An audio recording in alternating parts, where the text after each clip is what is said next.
How is the trade war and tariffs impacting Canada's drug prices and supply? Here's Dr. Gorfinkel, who joins us now on this Friday. Dr. Gorfinkel, this 25% tariff. Let's talk about this and its impact on drugs. How much of a concern should this be for Canadians and, I guess, for insurance providers as well? Well, let's face it. If Canada brings in 25% on imports from the United States, well, Canada gets 16% of its drugs from the United States. So that's going to have a real impact. And never mind the supply chains. They're really tight. So we could see back orders on drugs, more expensive medications, and as Canadians lose jobs, less money to pay for more expensive drugs. That's called stagflation.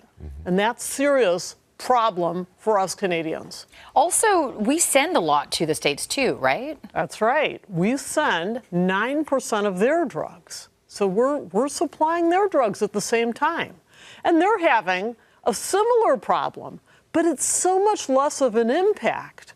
But even so, the United States already pays the highest price in the world for its drugs. So if they're slapping 25% tariffs on other countries, well, guess what? It's going to get 25% more expensive for people in the United States. Why are they doing this? Well, I think that's the big question a lot of people have right now. So moving forward, do we need to, I don't know, question what's going on with our insurance now? Do we need more benefits for people? Do we need to be thinking about and making adjustments here? Because we're talking about people's health, right? Absolutely. We're talking about antibiotics. We're talking about vaccinations. We're talking about medical supplies. So if Canada is to place a tariff on all the goods coming from the U.S., well, we've got a serious problem on our hands because things are going to get a lot more expensive and we will see backlogs. So what's the answer to that? Well, we need to plan for it. We need to think about it in advance. You know, and it's not just a doctor problem. It's a hospital problem. It's a governmental problem. It's all the people who line that supply chain. It's all of these. So we need to work together. Okay.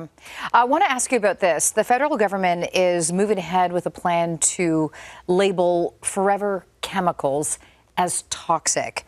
What are forever chemicals? So these are chemicals with super strong bonds that allow them to last forever. They don't disintegrate with water. They don't disintegrate with heat or UV light. They don't disintegrate with grease. So what happens? They're in our soil. They're in our air. They're in our bodies. They're even in amniotic fluid and breast milk, if you can believe it. So the government's response to this is, hey, we've got a problem on our hands. We've got thousands of chemicals. Let's talk about it. This is Canada, so they're not banning it. Don't get your hopes up. But they are saying, maybe this is toxic. We should talk about it. The ban, if it's going to happen, is years away still. Okay, but this is dangerous and something people should be aware of. Yes, absolutely. All right, last week we were talking to you about the rise in measles, both here in Canada and the U.S. And with this rise, we are now seeing that some parents in the U.S.